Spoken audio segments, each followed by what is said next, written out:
Κύριε Πρέσβη, κυρίες και κύριοι, συνάδελφοι, φίλοι, καλησπέρα σας. Καλώς ήρθατε στο Καναδικό Ινστιτούτο. Είμαι ο Ζακ Περό, διευθυντής του Ινστιτούτου και είναι και για μένα, για τον συναδελφό μου, Jonathan Tomlinson, ο υποδιευθυντής του Ινστιτούτου, μια μεγάλη χαρά να σας έχουμε μαζί μας απόψε για αυτή τη βραδιά. Μια βραδιά που θα μας φαίνει λίγο, όχι μακριά, αλλά λίγο έξω από τα γνωστά θέματα του Ινστιτούτου, δηλαδή τα αρχαιολογικά και τα ιστορικά θέματα, και δεν είναι άσχημο. Εγώ θα έλεγα ότι είναι και πολύ καλό, επειδή το Καναδικό Ινστιτούτο δεν είναι μόνο για τους αρχαιολόγους, είναι για να προσφέρουμε σε όλους το καναδικό πολιτισμό. Monsieur l'ambassadeur, chers amis, mesdames, messieurs, c'est un plaisir de vous revoir à l'Institut. It's a great pleasure for me to greet you here, to have you here, as it is for the Assistant Director, Jonathan Tomlinson, for this very special evening.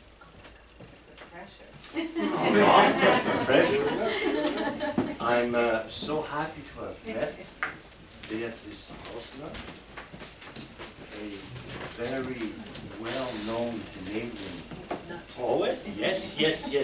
I have read a lot. I went on the internet. Wow, this is really interesting.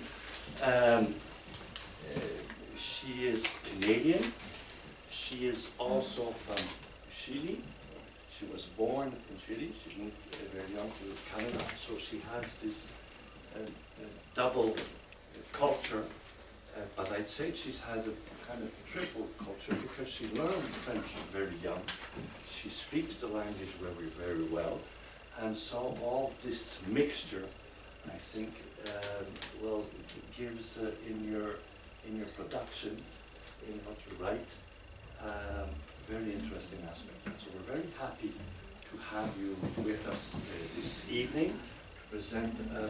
You'll be speaking on, you said that your theme was, you're going to speak about the book that has been just published, I think. Yeah, but at the end, I'll read from it with Christine.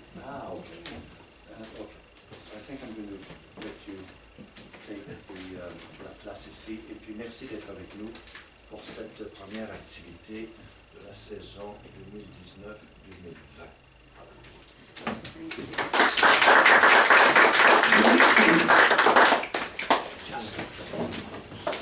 Thank you very much for inviting me to speak to you today.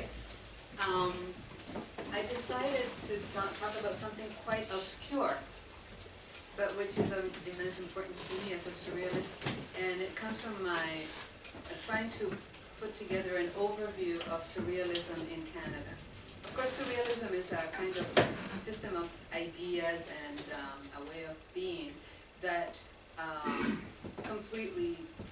is completely opposed to the notion of country or nation or state. It's without borders. So this is why it's called surrealism in Canada and not, but actually I called it surrealism north of the 49th parallel, which is perfect really because Canada is kind of a fluid to the US. In any case, so I'm just going to speak, and then after that I'm going to read a little bit from my book, which from a couple of my books which are collected in a Greek translation published by Bachikon Media Group. And Christina Dinardaki is going to read a little bit in the Greek translation, which I'm sure is masterful. So, here we go. The earliest presence of surrealism in Canada made itself felt through the good offices of the poet W.W.E. Ross during the 1930s in Toronto. This is significant given that Toronto was at the time small and very conservative a city where the ruling class kept power and wealth strictly to themselves. Immigrants, and that is to say people who could bring external influences to bear on the society, were kept outside, living mostly harsh lives with little possibility of building an artistic culture. Witness to Ross's interest in surrealism is his correspondence with surrealists active at the time, like Paul Éluard and René Crevel, and his development of a poetics that he labeled laconics, which uses the image as central means, while experimenting with form and structure to render a kind of poetics that is radically different from the dominant literature at the time. His poetry brings together both images and formalist attributes, while it maintains elegance and deep meaning.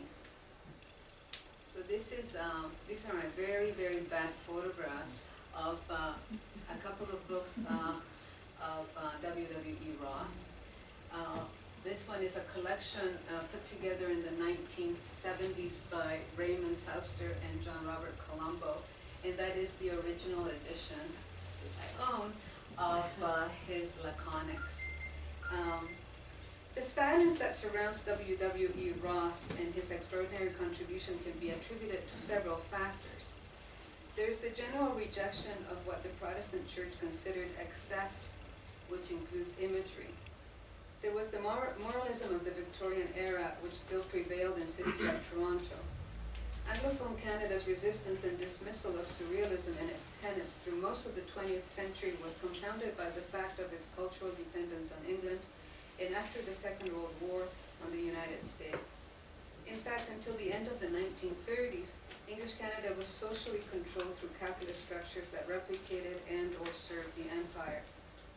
In the 1940s, English-speaking Canada began to modernize socially, in part through efforts of the CCF, the Co-Operative Commonwealth Federation, a socialist democratic party born of in the 1930s out of the labor movement and other progressive forces, which was elected in the province of Saskatchewan in 1944.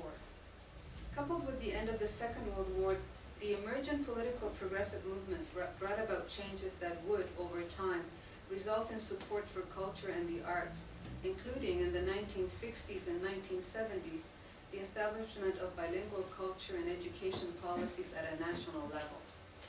Had surrealism been present in English-speaking Canada through the formative years that gave way to these reforms, the shape of artistic expression could, in my view, have been radically different.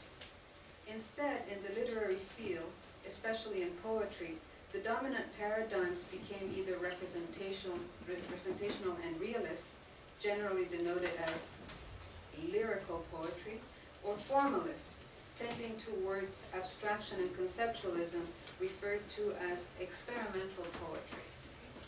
In both tendencies, the influence of surrealism is often apparent.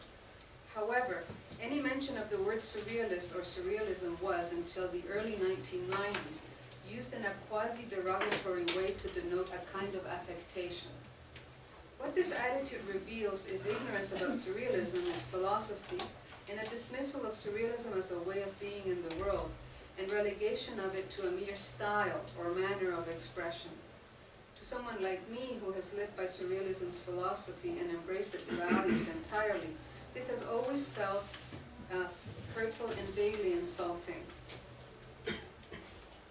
The trajectory of surrealism in Montreal differed completely from English-speaking Canada. There, the influence of surrealism was profound, transformative, and would bring about radical change to Quebec society. I say influence deliberately, for as Ray Ellenwood writes in his introduction to his translation of Refus Global, Total Refusal, along with the upheaval of the war years in Montreal came some very important cultural changes. There was new energy challenging the established conservative institutions of the city, helping to introduce a climate receptive to modern art and literature. Until the late 1930s, Quebec society was isolated and its education and culture strictly regulated by the Catholic Church. But by the early 1940s, change began to happen. As Ellenwood states, the war sent not only artists and intellectuals into exile from Europe, but whole collections of paintings as well, some of which were seen for the first time in North America, in the North American continent. Fernand Léger passed through Montreal in 1943, gave a lecture and showed his film Le Ballet Mécanique. A traveling exhibit of Dutch painting came in 1944, and many of the works, including those of Mondrian, were a revelation to young Canadian painters. The Quebec-born artist Pellan, who had been living in Paris for years, returned to Montreal in 1940 with his newest works, his books, and his intimate knowledge of Cubism and Surrealism. This kind of exposure and activity led to fervent questioning of the status quo and eventually to revolt. As Ray Ellen Wood points out in his indispensable Égrégore, a history of the Montreal Automatist movement, Paul-Émile Bordua, the undisputed leader of the Automatiste movement, began to formulate and slowly define a new vision of art during the second half of the 1930s. Here is fabulous Paul-Émile Bordua and one of his paintings. Around 1941, and in the short years that followed, a small coterie of artists, poets, dancers, actors, a photographer, a designer, and a medical student gravitated towards Bordua. They were mostly young. Some were his students at the École du Meuble, where Bordua taught. They included the artists Guy Viau, Fernand Leduc, Marcel Barbeau. This is Marcel Barbeau, who died about 2 or 3 years ago. I mean, if you think of what this means in the 1940s and 50s in Canada, this is a revolutionary kind of art. And then Jean-Paul Béopel. And others were art students at the École des Beaux-Arts who joined Borduas' nascent Automatistes de Montréal. They were Pierre Gauvreau. Oh wait, no, this is Pierre Gauvreau. No, I think I don't know, what did I do? Oh, there we are, Pierre Gauvreau, good. Who was soon joined by his brother, the poet and playwright Claude Gauvreau. I think he's an extraordinary writer. He's one of the great writers of Canada. He was able to completely transform language. It's quite extraordinary. And the plays that Ray Ellen Wood has translated, and which have been staged in Toronto, of Gauvreau are just completely subversive and transformative. And then they were also joined by Françoise Sullivan, who is a dancer. She's still alive, and according to Ray Ellen Wood, at the age of 94, she still does her dance exercises every morning, and who would revolutionize modern dance in Canada. She's a very important painter. As you can see here, she's in front of one of her paintings. This is a very recent photograph of hers. There were many others, including Fernand Leduc and Louise Renaud. There were 2 significant exhibitions by the Automatistes in 1946 and 1947, which preceded the appearance of Refus Global in 1948, a publication that included the famous tract of this name, as well as 2 other essays by its author, Bordua, 3 pieces by Claude Gauvreau, a text on art by Bruno Cormier, another on dance by François Sullivan, a brief closing text by Fernand Leduc, photographs by Maurice Perron, and a cover design by Jean-Paul Béopel. I think this is where I got the order of my slides all wrong, because I was supposed to be here. There, okay. The tract was signed by 16 people, but there were many other members of this community who felt unable to sign it for various reasons, and others who became involved with it as a result of the scandalous reaction that the tract provoked. Forming as it did as an egregore in the sense that the French surrealist Pierre Mabille gave the term during the 1940s at a time when surrealism was experiencing a certain degree of fragmentation due to the debacle brought by the war, the Automatistes came to see themselves as superseding surrealism's psychic automatism. Rather than surrealist, they defined their works as surrational. A term that was advanced before by Gaston Bachelard and used by Breton in his 1936 essay Crise de l'Objet. Intention must be pushed to the background along with reason. Make way for the intelligence of the senses, wrote Bordua in a letter.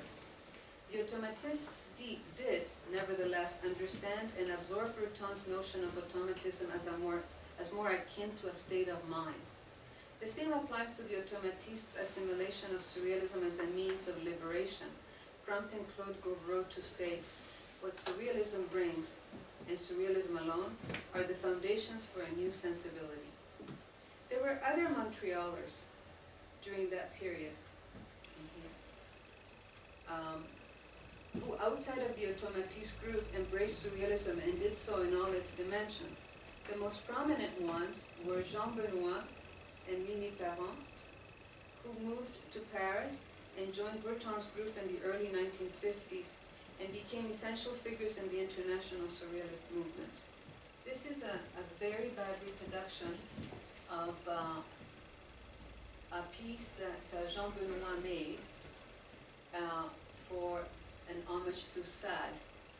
It was performed at an exhibition in Paris in the 1950s, and it had the voice. Actually, there exists a recording of Breton reading the text that accompanies this fairly necrophilic view of the thing. And this is actually, this was Mata, the Chilean painter. Mata was a participant in this event. And part of the happening, this was at the beginning of the happenings in the 1960s, involved Mata branding himself with some kind of really hot iron thing, but unfortunately did it on top of his shirt, which had a lot of acrylic in it. So the wound ended up really hurting Mata. But anyway, in the recording you can hear Breton and Mata and all of this going on, while Benoit is moving about in this really incredible costume that he built for himself. He is inside the mask, he's inside the costume.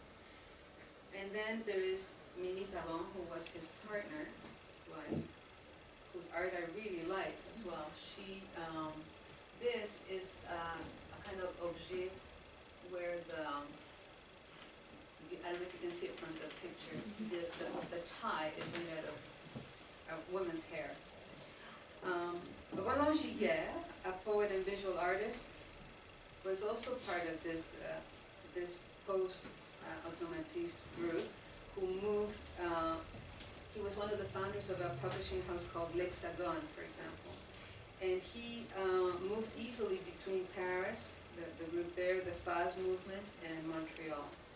Alfred Pellan remained active in the larger surrealist movement as well, and he opted for the associative poetic process rather than automatism, but he was also very close to the automatism. That's Alfred Pellan. The first organized manifestations of surrealism in English-speaking Canada took place in the late 1960s in Vancouver. Sometimes these activities involved poets and artists like Bill Bissett, who were experimenting in ways that overlap with surrealist expression, if not intent. A number of young artists and writers formed themselves adhering more specifically to the values of surrealism, especially its openness to hermetic thought. Involved in this significant movement in Canada was the artist and musician Greg Simpson, whose essay, The Triumph of the Surreal, published in the journal Georgia Straight in 1971, marks a significant moment for the group. This is Greg Simpson, and this is two of his works. One is from the 60s and one is more recent. The same year sees the formation of the group Divine Order of the Lodge in North Vancouver by Greg Simpson and David Yu, as a pseudonym for David W. Harris. The group published a journal, Logistics, and organized its first exhibition at the Avels Gallery in Vancouver in December of 1971. For the exhibition, the floor of the gallery was punctuated by a grid of golden eggs. In 1973, Greg Simpson organized the show Canadian West Coast Hermetics in Vancouver, which also toured Europe. The West Coast Surrealist Group was founded in 1977, so after that show, by Simpson, the painters Ted Kingan, Leo Labelle, Robert Davidson, and the poet Michael Bula, who was of British origin. They were joined in 1979 by Varney, the painter Ladislav Guderna, and his son Martin Guderna. And the group consisted of about 20 members by the mid-1980s. Several remarkable publications came out of the surrealists in Canada's west coast, including 25 issues of Scarabaeus, published between 1979 and 1998, and Melmoth, Vancouver, which was published in 7 issues between 1981 and 1986.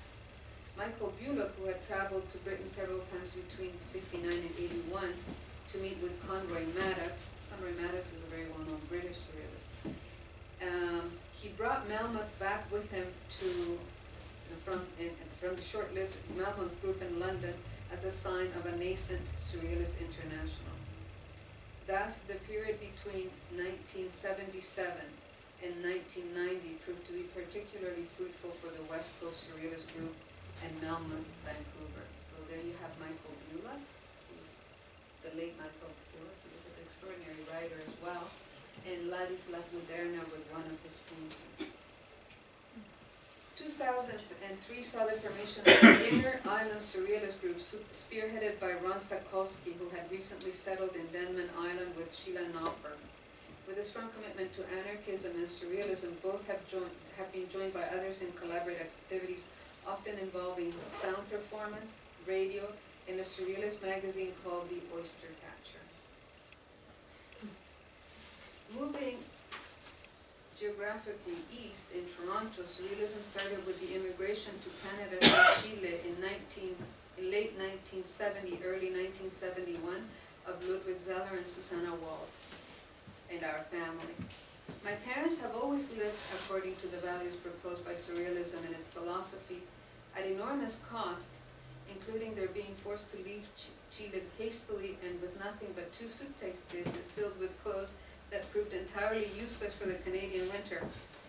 And here they are when they left Chile.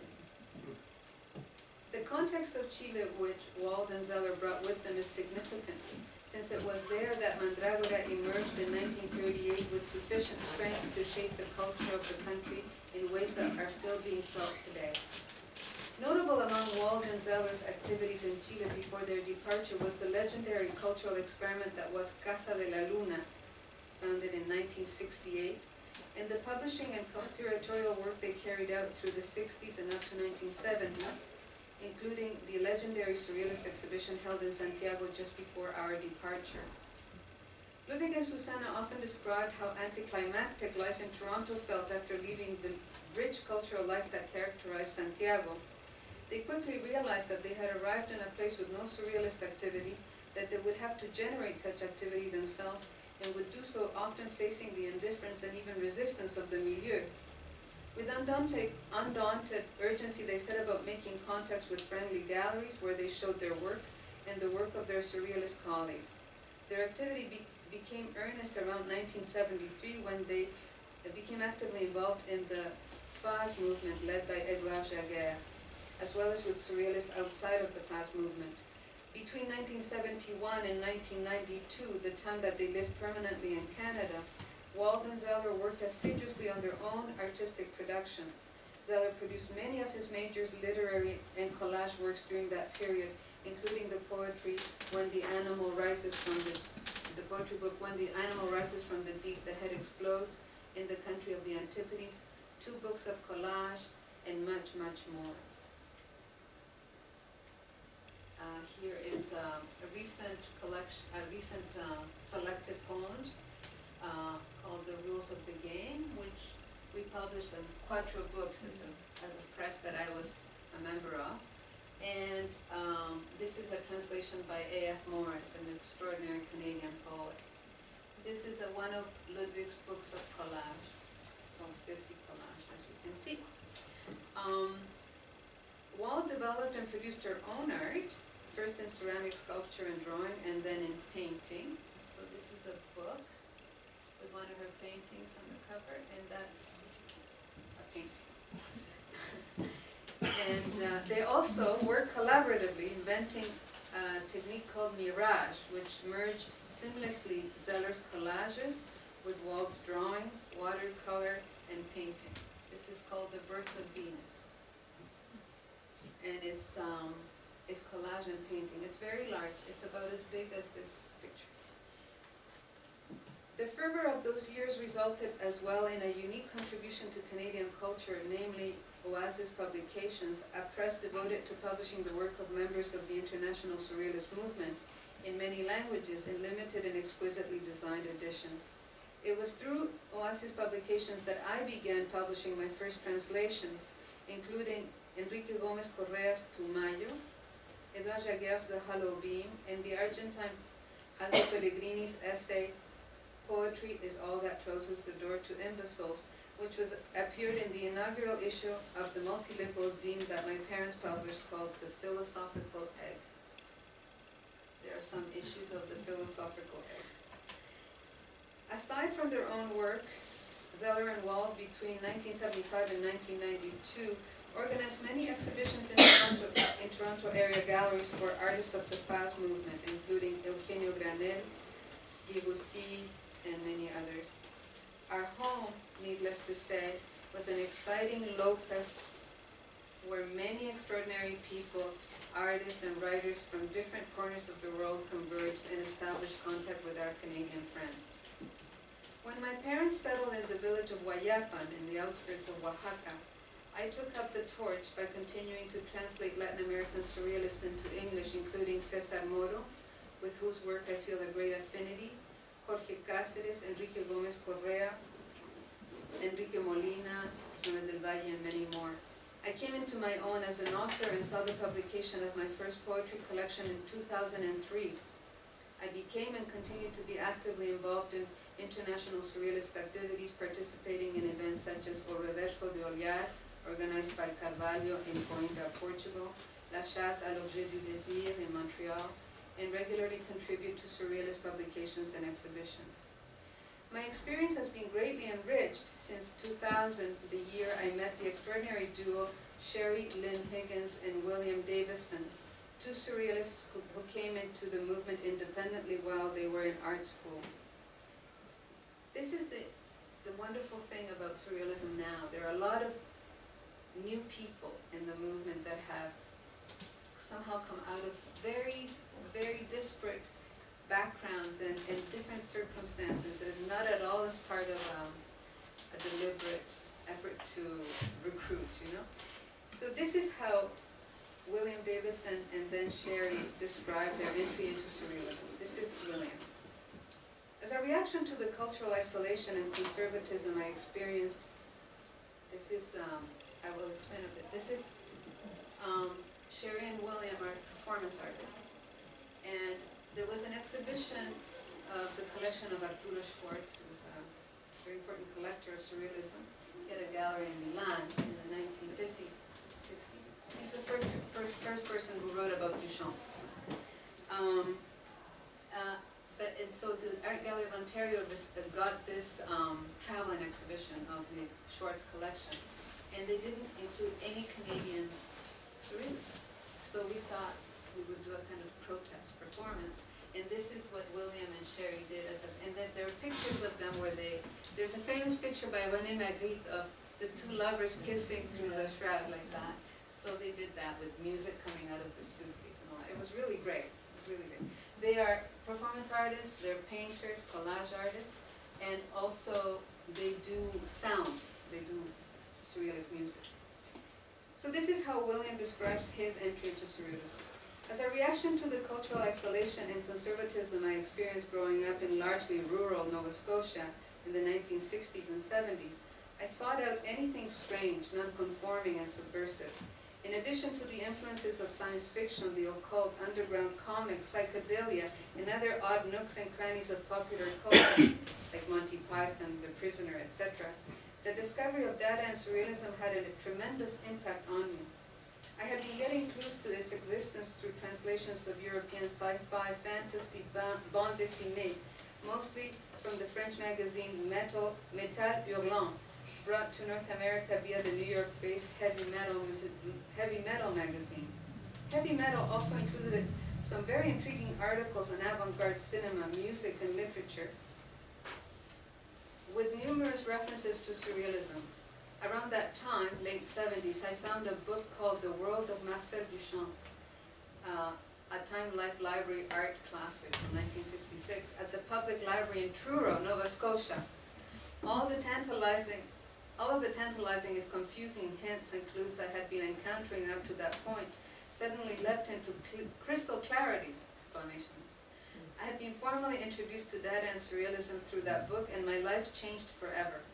I devoured everything I could find on Dada and Surrealism from that point on, and became increasingly focused on Surrealism and the artistic and literary work of the Surrealists. Max Ernst became my hero. Although I was mostly given the spurious impression from art history texts that Surrealism was a thing of the past, I found powerful contemporary examples of it in the post-punk and industrial music scenes that I was becoming involved in the early 1980s. In Truro, I found a few like-minded individuals interested in underground alternative culture, and we formed a loose-knit collective to create music, art, and writing, much of which was inspired and informed by Surrealism. By 1984, I founded Recordism, which I later described as an idiospheric mutation of the meme known as Surrealism, and have continued to work under that name. After many years of isolated Surrealist activity in Canada's East Coast, my partner Sherry and I relocated to Toronto in 1989, which led to greater access to information, artistic opportunities, and increased networking via mail art and cassette culture channels. This is how Sherry describes it. As a teen, I was living in rural Nova Scotia, which is incredibly remote and hardly an artistic hotspot. I did, however, grow up under the influence of weird maritime folk culture and Monty Python on the telly.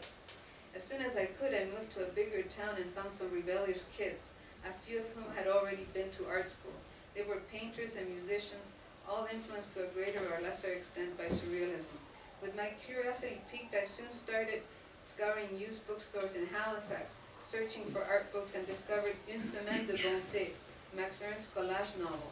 It was the first real art book that I got for myself, and it set me on my course as a surrealist and as a collage artist. Of late, our tiny gatherings of affinities have been strengthened with the presence of Joël Guéraud of the Paris Surrealist group, who lives part of the time in Toronto, and his partner Sylvia Grotowska. Victoria Lyon, another young woman, was introduced to us by Jason Abdelhadi, a catalyst of the surrealist energies of Ottawa. Now, Jason is about 27 years old.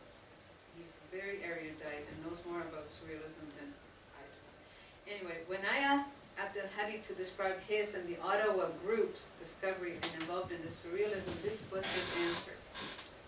The Ottawa Surrealist Group has been active in one form or another since 2015 and is located in the city of Ottawa on unceded, unsurrendered Algonquin territory. Using the chimera as its sigil, the group underscores and celebrates the monster's role in the surrealist bestiarity.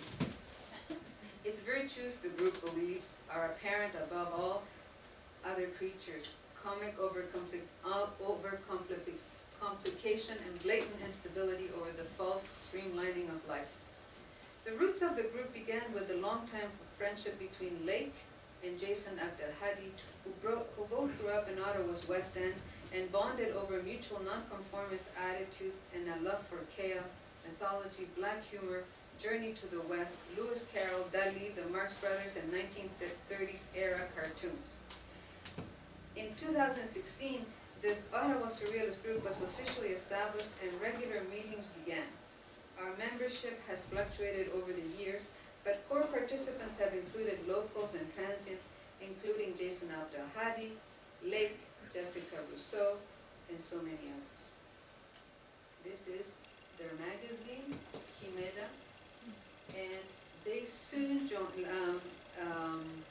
Jason Abdelhadi was invited to join the editorial board of Peculiar Murmurit, which is an online journal. This is a print version that appeared about 2 or 3 years ago out of an online group, really, with its basis in Georgia, in the state of Georgia in the U.S.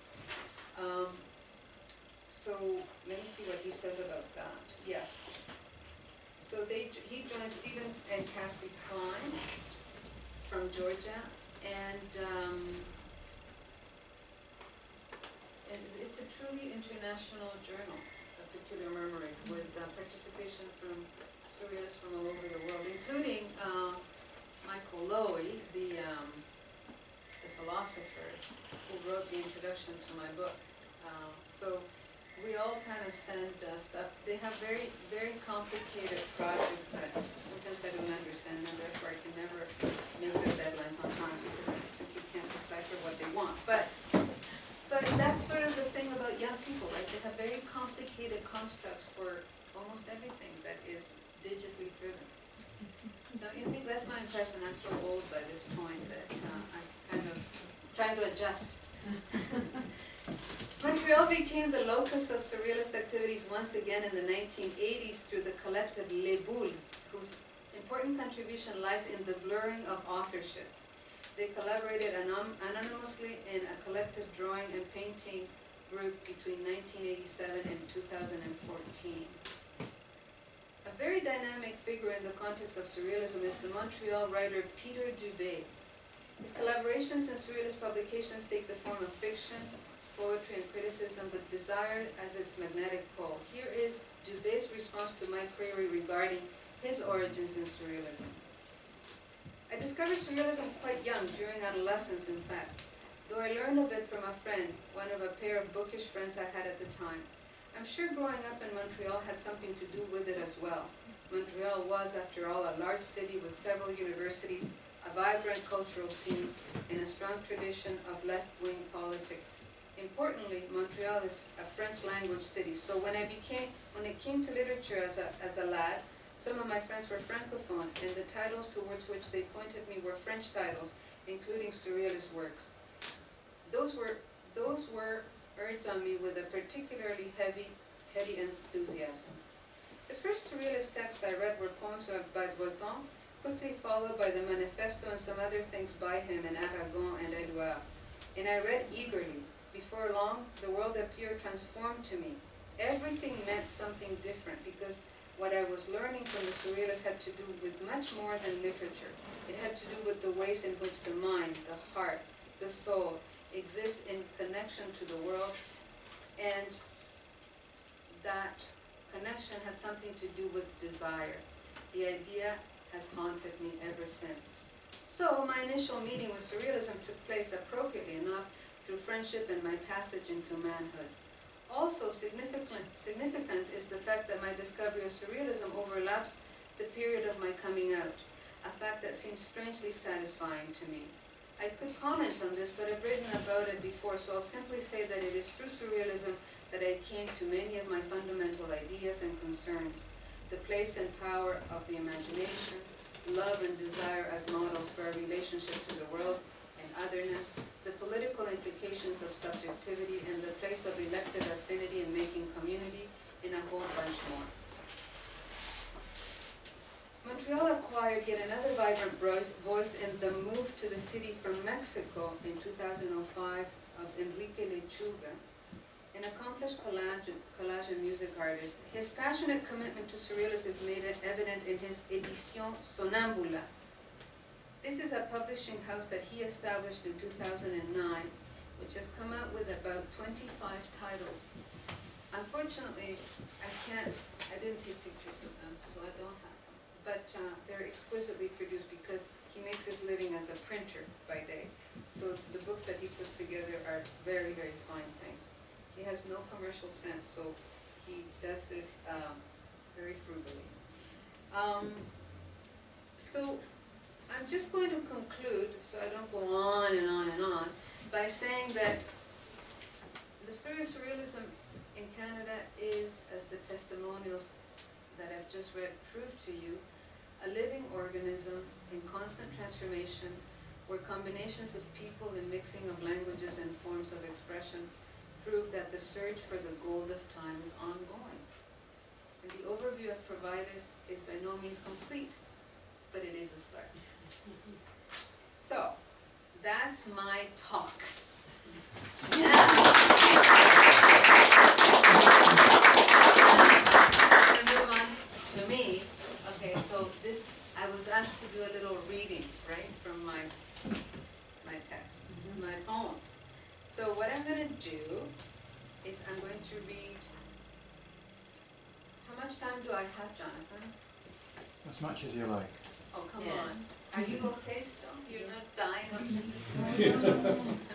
Okay, all right. So I'm going to read a couple of poems from a book called Sew Him Up. And then I'm going to read a poem from this book too called Inverted Orpheus, which will be read in translation in Greek for those of you who, of course, can understand Greek much better than I can. So the first poem I'm going to read is called Poetic Twin Man. I always read this poem because it comes out of my experience as a translator. One of the poets that I've made in my life's work to translate is called César Moro. He was a Peruvian surrealist who very soon after turning 20, I think, or 21, moved to Paris because of he was a homosexual, and the asphyxiating environment of Lima impelled him to leave. So the interesting thing about this writer is that he wrote half of his work in French, so he's a bilingual poet. What interests me about that in part two is that his French is kind of strange too, because he's a Spanish language person to begin with. So this kind of interlingual thing is something that I myself inherited. So, and I think it's very symptomatic of the modern age, in a way, of contemporary life. Anyway, but the most important thing about Moro is that he wrote erotic poetry that is of such compelling directness that to me gave me the sense that this is how people should write about love, in my case for men. So this is called Poetic Twin Man, and it has a tiny epigraph from César Moro. Scatter me in the rain, in the smoke of torrents passing, beyond the night where we meet.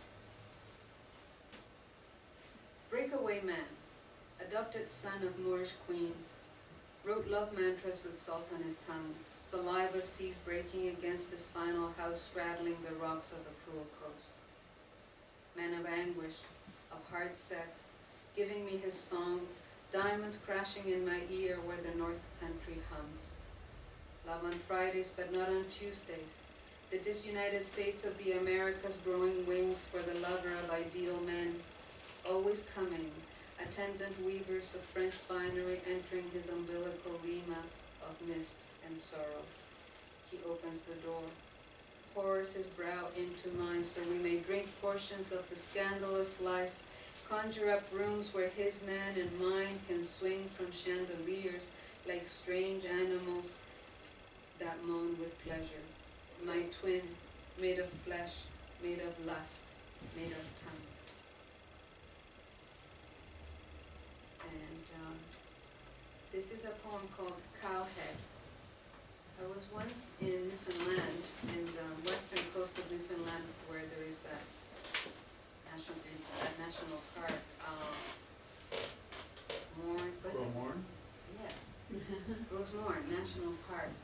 There's a beach there that it's like everything in that part of the world. There are no people. It's perfect. And on this beach there were these things that the sea had left there, and I thought, and there is this kind of Nordic light in Newfoundland that's very haunting, but also full of voices, I thought. And for a moment, to me, it came the idea that maybe all of these things that the sea had washed onto this tiny beach were maybe the remains of my ancestors. Of course, my ancestors died in terrible ways during the Second World War, so this poem was dedicated to my father, who was then alive. And it was dedicated to the memory of Istvan and Artur Hausner, his brother and father, respectively. The ancestors have reached their destination. Invisible threads brought them to the sun-coast-drenched beach at Cowhead. Ash turned to bone, molded by the hands of the silent one whose hymns dampened the wind, with omens stirring bitter servings of darkness and weeping. A thread of blood pushes the pale train which never stops crossing the night, howling deep inside the gears of the machine, tearing the tongue apart. Their story is the story of all prey caught in the jaws of the automated dog, its mantra of death systematically repeated year after year inside the proverbial whale. Beached in the western shores of Newfoundland, its eye watches as mourners in silence, we who shout our prayers to the north of that other season for answers. Only their muted suffering remains, ticking silently in the frozen water. These are my dearly departed, prisoners of the machine, the digital precision of their warm tattoos now turned inward, alive in this heart, beating at the gates of pain. A single glass of water illuminates the world. And I'm going to read a poem that Christina really likes, I think, called Inverted Orpheus, which is inspired by the idea that, actually the idea for this poem came to me from a performance by Sherry and William of this kind of sound stuff that they do.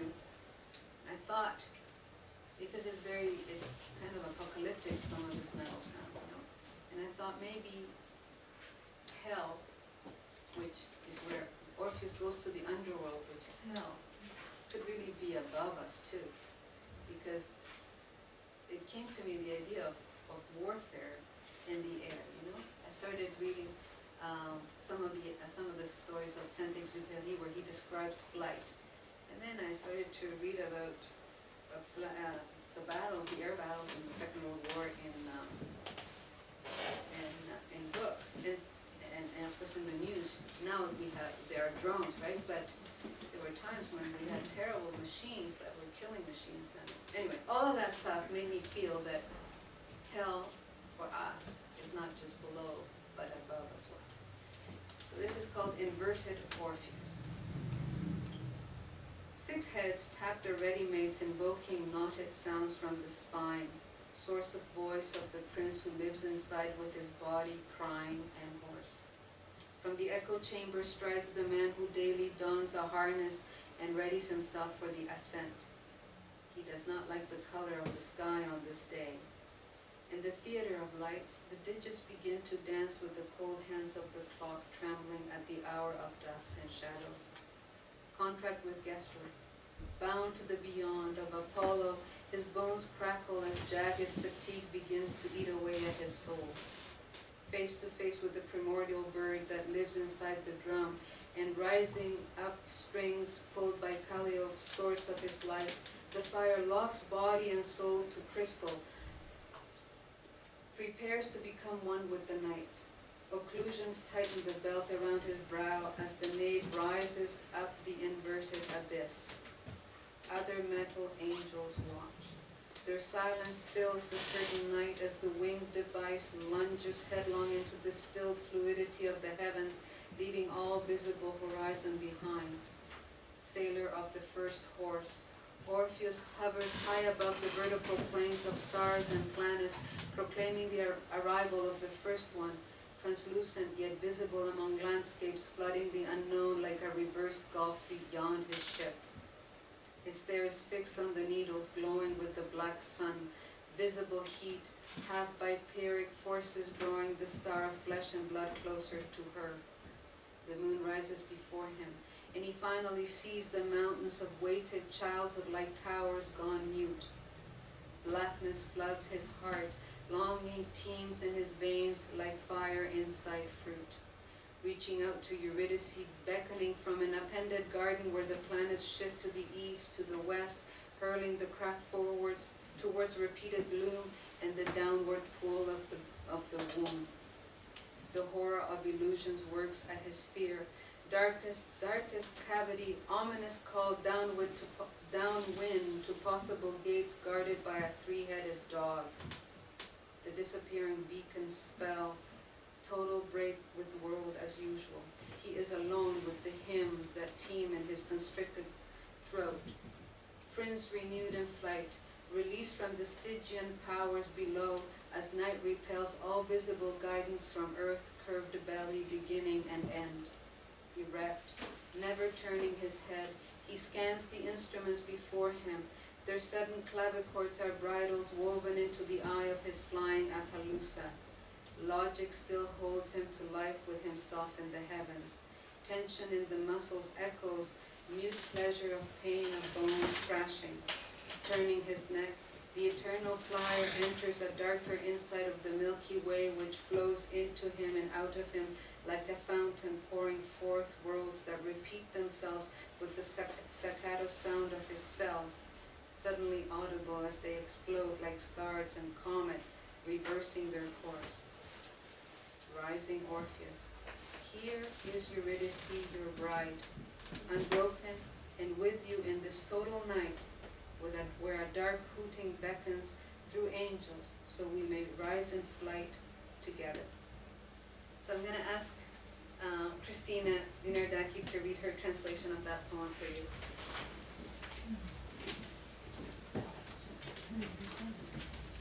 Thank you. You know, it's not that I like this poem of Beatriz more than other poems. What I'm really fond of in her poetry is that she takes symbols from ancient myths and she makes them something totally different. It's a transformative process, as indeed all poetry should be. Αντιστραμμένος Ορφέας. 6 κεφάλια χτυπούνται τη ματζίδικα μέρη τους, ξυπνώντας πληγμένους ήχους από αυτή τη σπονδυλική στήλη. Πηγή φωνής του πρίγκιπα που ζει μέσα με το κορμί να κλαίει και βραχνό. Από το θάλαμο της ηχούδρας κυλίζει ο άντρας που καθημερινά φορά μια ζώνη αναρρίχησης και ετοιμάζεται για την ανάβαση. Δεν του αρέσει το χρώμα του ουρανού εκείνη τη μέρα. Στο θέατρο των φώτων τα ψηφία αρχίζουν να χορεύουν με τα κρύα χέρια. Δείκτες του ρολογιού που τρέχουν στην ώρα με το λιμνού και τη σκιάς. Συμβόλαιο με την εικασία. Πηγαίνοντας προς τον πέραγιο του Απόλλωνα, τα κόκαλά του τρίζουν καθώς η οδοντωτή κούραση αρχίζει να κατατρώγει την ψυχή του. Πρόσωπο με πρόσωπο με το αρχαίγωνο πτηνό που ζει μέσα στο τύμπανο και σηκώνει σκοινιά που τραβάει καλλιόπη, πηγή της ζωής του, ο υπτάμενος κλειδώνει σώμα και ψυχή σε κρυστάλλινη φούσκα. Ετοιμάστε να γίνει ένα με τη νύχτα. Συνοφριώσεις φύγουν τη ζώνη γύρω από το φρύδι του, καθώς ο οφαλιός σηκώνει την εγκαστραμμένη άβυσο. Άλλοι μεταλλικοί άγγελοι παρακολουθούν. Η σιωπή τους γεμίζει την κουρτινωτή νύχτα, καθώς η φτερωτή συσκευή χυμά με το κεφάλι στη τυλισμένη δεξιά των ουρανών, αφήνοντας όλους τους ορατούς ορίζοντες πίσω. Ναύτης του πρώτου αλόγου Ορφέας προωθείται ψηλά πάνω από τις κάθετες κοιλάδες αστερικών και πλανητών, εκηρύσσοντας την άφηξη του πρώτου, φωτοδιαπερατού, όμως ορατού, ανάμεσα σε το οποίο πλημμυρίζουν. Το άγνωστο, σαν ανάποδος κόλπος πέρα από το πλοίο του. Το βλέμμα του είναι κολλημένο στις βελόνες που λάμπουν στο μαύρο ήλιο. Ορατή ζέστη κομμένη στη μέση, από πυρικές δυνάμεις που τραβούν το άστρο της σάρκας και του αίματος κοντύτερα σε εκείνη.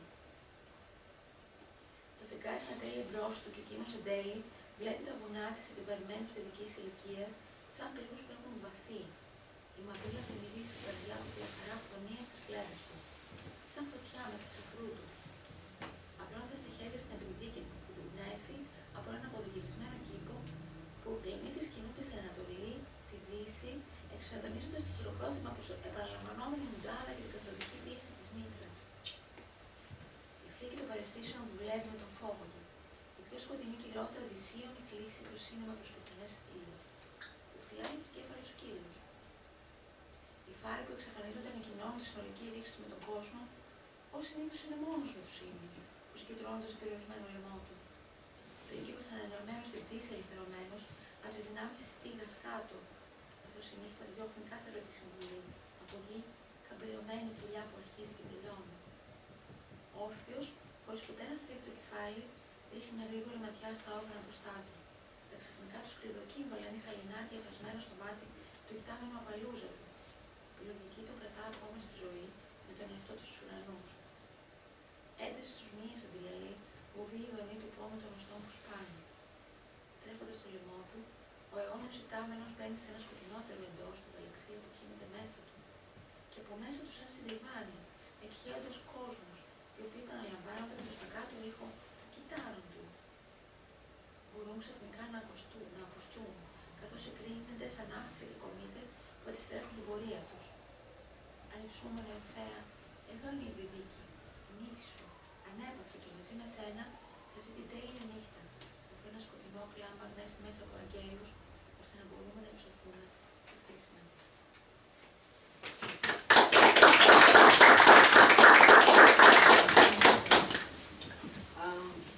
I'm going to finish with something a little lighter. I wrote this book called Enter the Raccoon because I felt like I needed to break up away from this kind of other writing that I was doing. I was feeling a bit straitjacket, but anyway, I've always really liked writing about literature or writing about things, little essays, but I've never had time because I've always had to work at something else to support my writing. So I started writing these little essays. And then one day, I turned around and this huge human-sized raccoon appeared in my study. Yeah. Okay, in my head, but he's real. He lives, raccoon lives. Anyway, I figured that raccoon really could be like the perfect, kind of a strange, slightly repulsive or ideal guy because I love raccoons. I know that they're a pest in Toronto, but I really like them. And they're so furry and soft and all that. So anyway, this human-sized raccoon and this person, the other voice, is they have a kind of affair through this book.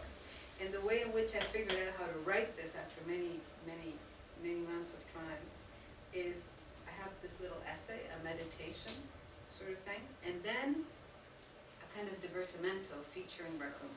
Okay, just to set it up a bit. This is a poem. This is a piece about middle age. The middle of things. Let us simply say that there comes an age when, in a woman's case, the grating of frayed nerves results in strange dissonances with reality. It takes some getting used to. There are the shared consolations, the stories your friends partake in empathy. Like the one about my friend's mother, whom she caught weeping as she stood on a ladder while vacuuming the living room ceiling with one of Donizetti's operas playing full blast. And it is not so much the stuff one sees, the wild emoting, for example, which rattles. More difficult to accept is the widening, weight gain, the softening, wrinkles, the general effect nature has on the body which characterizes this so-called middle age. It is in those instances that one truly appreciates the classics and wonders really, why do we bother write anything at all? They knew all those eternities ago how to be at once loving, realistic, and accepting. Witness this bit by Maximianus, which references the middle of things, translated and sent to me by a friend. I didn't like skinny women. I didn't like the fat ones. I didn't like short women, and I didn't like the tall ones. Only I enjoyed to take pleasure with the middle-sized, for in fact, the greatest pleasures lie in the middle of things. The best of sexual desires inhabits in such parts of us. Love's begetter takes them for her residence. I sought the curvy, though not so much as were gross. Fleshy limbs please best for doing things of the flesh. Be her body of the sort to delight, held in embrace, just so no hip bone hurts when you press inside. Raccoon is very interested in the zone of my upper legs, the spot where my stockings are held in place by the garter. I dare not utter my true thoughts to him. I am fearful of my thighs' appearance, the manner in which they may not be slender enough for what I assume are his exacting tastes. Instead of expressing my thoughts, however, I decide to dim the lights. I do this simply by lowering the ceiling. It seems to me that Raccoon likes the new dimensions of the room, as though a reminder of the monastic spaces explored together when we were both children. It was a time of great thinness, so that his members seemed larger in the overall proportions of his body. Great energy gathered itself in our loins. His fur was of a different hue, though it possessed the same luminous quality it has today. His skin was tighter. I have trouble telling the difference really because of a special gentleness that has taken over. Patience and persistence have replaced the anxiety and intensity characteristic of young sex. At this juncture, it is more about putting one's trust in the elasticity of time, something entirely outside of one's control. In other words, it is about placing the endurance of pleasure at the service of chance. So thank you very much.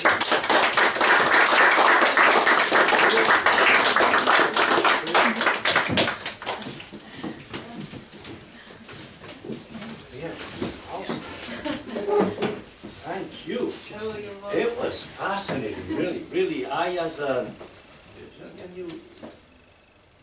Yeah, you can turn that off.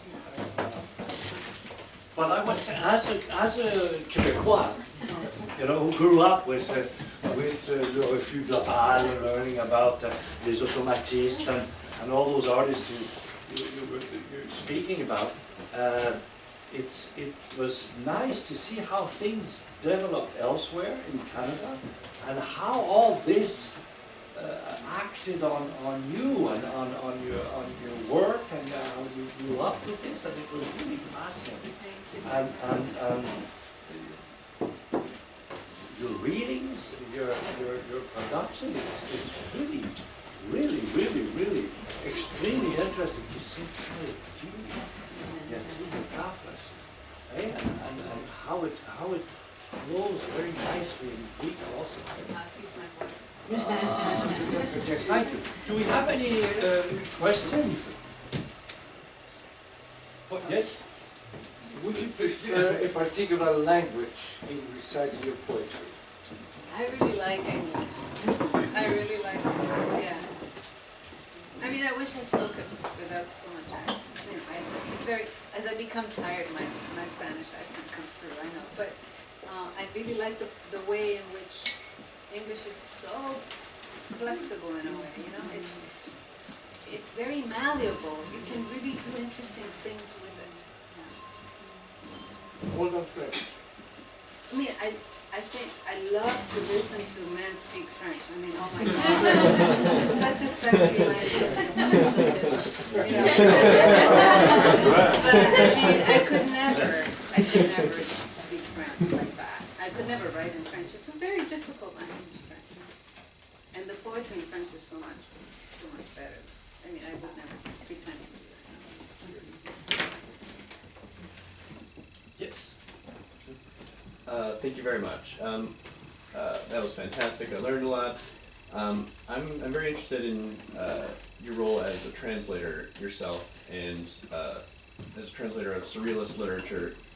Do you find yourself kind of compelled to stay literal to your source text, or do you find it more productive to be a little looser to better convey? Oh, that's such a fantastic question. When I was, I mean, I don't translate as much anymore now that I write, and I only translate those things that relate to or inform my own writing or interest me contextually. But while I was an active translator, when I was producing a lot, I always felt that the target version should be as close as possible to the original. But I've hit a wall, you know, and this is probably why I haven't translated for a long time. I went back into it last summer when I was at the Banff International Literary Translation Program. And I realized, I mean, all of my colleagues believe in exact. I mean, it's important to have a transfer that is exact, but sounds really like it's written in the target language. I mean, that is the ideal, right? But I hit a wall because I'm not able to translate creatively all these surrealist poets anymore. Somehow something is not working for me. And Al Moritz, who is editing my next book, which is coming out in the spring, we got together to discuss my manuscript, and he advised that I look, because I've been writing in a completely different way since these two books. I've been writing in long, long versicles, almost like in an imitation, in a way, of the elegiac poets, you know. But it ended up being a manuscript that looks very monotonous in a way, visually. So he recommended that I look at translations of Catullus by Wingham, and then also translations of the subtruador poets, whose, I don't remember the name of the translator, but what these translators have done, and they've devoted their whole lives to translating these texts, is they've taken the original and transferred it in a very free way that in the end is a really much better result, because they've broken lines differently, they've gathered lines in breaking them up around the page in a very, almost in a modernist fashion. But the poetry sounds, to my ear, much better in English in that way. So to answer your question, I have done a kind of loyalty to the author that was too strictly so, was too servile to the, because this is the other thing about translation, that you're always feeling like you're working for someone else, you know? You're always wearing them around with you, you know? So if you're translating a really tragic writer, oh my God, you're all depressed all the time. But, so I was very subservient to the text. And it's been liberating to think that I can do this other thing. But how to do it is the real challenge. I mean, what am I going to do to render it in a way that is loyal to the original? It has to be the original, ultimately. It has to work. But you know, there's one of the most important translations of Chilean 20th century book history. And this is a translation by a novelist in about 1920s or so. His name was Augusto del Mar. He translated the poetry of a Lithuanian, Polish writer and mystic who wrote in French. His name was Oskar de Lubitsch Milosz. He's the uncle of Czesław Milosz.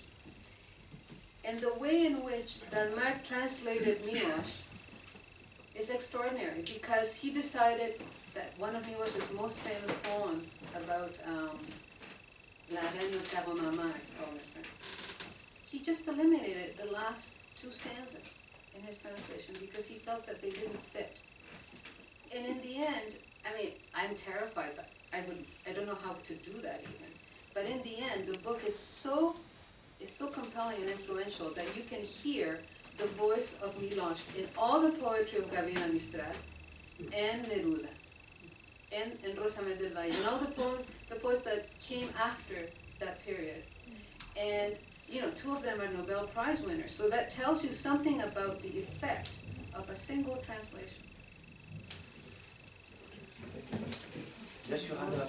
I actually had exactly the same, literally exactly the same question. But it was so great to hear you speak about it. I'm so interested in the art of translation and that kind of impressionistic translation. We have in classics Christopher Logue, who did that sort of translation of Homer's Iliad. And it's wonderful. And for me, I'm very interested in epic literature, and so for me reading that, it has the closest feel to the Greek of Homer, even though it isn't necessarily a direct translation. So I love to hear your response, even though I don't now really have a question. I really don't know what I'm going to do, you know? Yeah. But it's like I have to invent something new. Yeah. Right? It's very creative. So.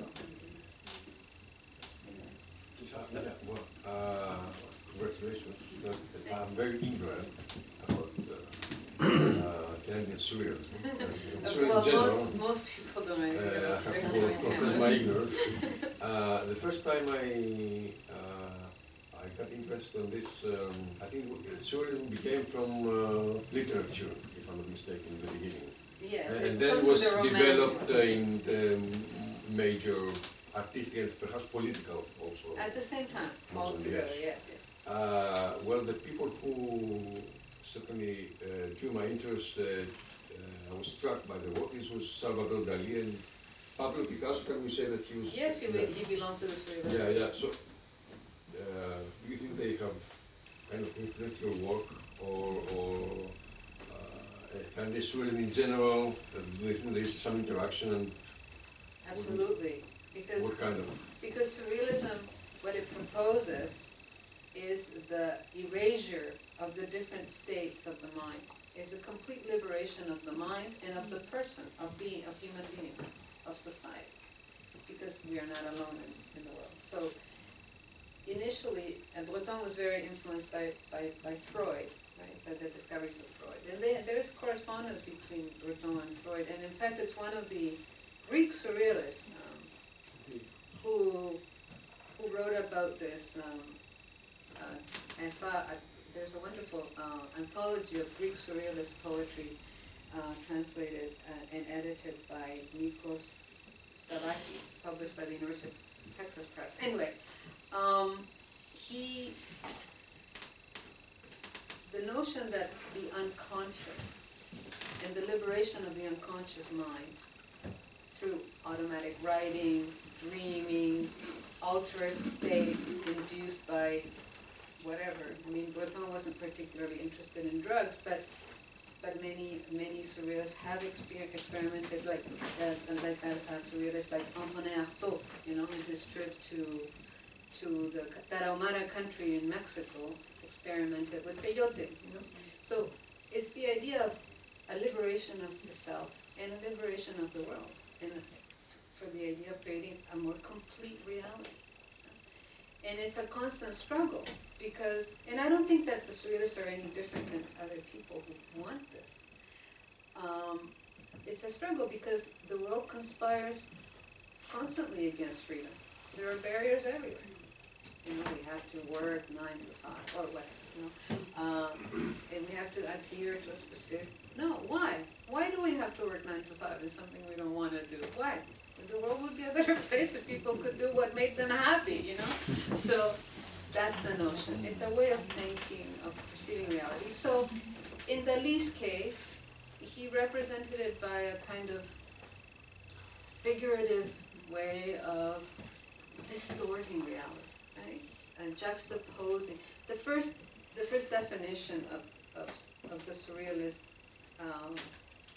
way of writing was taken from Reverdy, and is the idea of juxtaposing two very contrasting, extremely different things, bringing them together. It's Hegelian, you know, and creating a third reality. Right? Out of these two things, transform them into one. Okay, well, thank you. You've been a really good audience. Thank you.